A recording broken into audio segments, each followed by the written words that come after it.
Welcome to today's Explainer. We're diving right into the foundational engineering of robotics to solve, well, kind of a fascinating everyday mystery. We're constantly surrounded by smart technology, but where exactly is the line between just a machine and a genuine robot? We're going to use the Architect's Guide to Defining Autonomous Machines to completely shift how you view the devices you interact with every single day.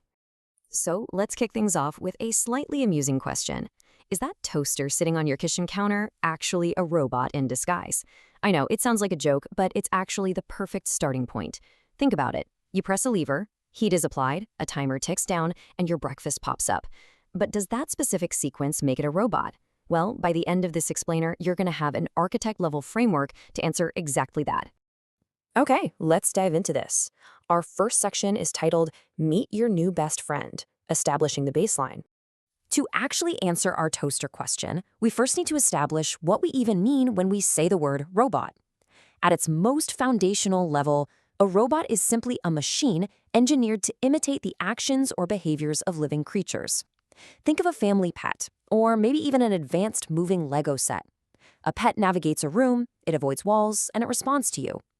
Engineers are fundamentally trying to bottle up that spark of living interaction and put it straight into a machine. Let's see how this builds into our next section.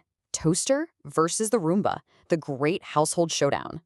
This matchup perfectly illustrates the difference between a standard mechanical device and a true robot.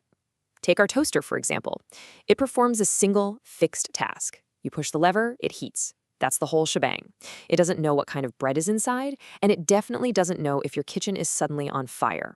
A Roomba, however, actively senses its surroundings. It bumps into a chair, processes that brand new information, and decides to change its path. One is a simple tool, the other is totally autonomous. Which brings us right to the core of our explainer. Section 3, the three-part robot rule, the secret formula. This right here is the specific engineering framework that roboticists use to define true autonomy. For a machine to graduate from just being a useful tool to an actual robot, it absolutely must master a three-part rule. Step 1 is sensing. It takes in environmental data, kind of like how we use our eyes and ears. Step 2 is thinking. It processes that data to make a concrete decision. And step 3 is moving. It executes a physical action based on that decision.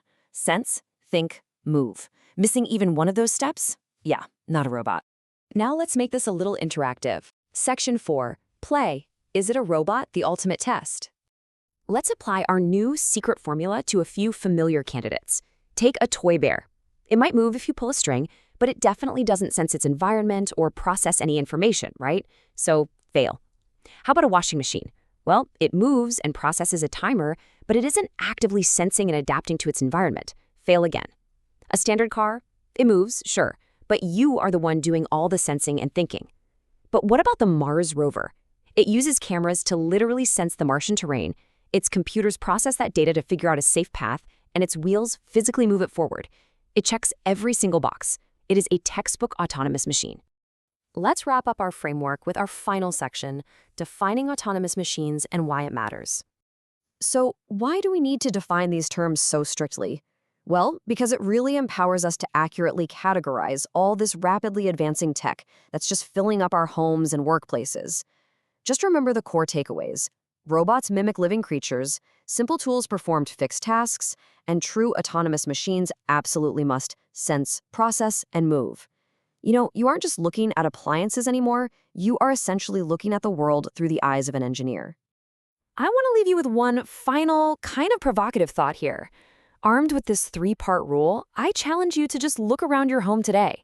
Seriously, how many of your so-called simple tools might actually be secretly passing that sensing, thinking, and moving test?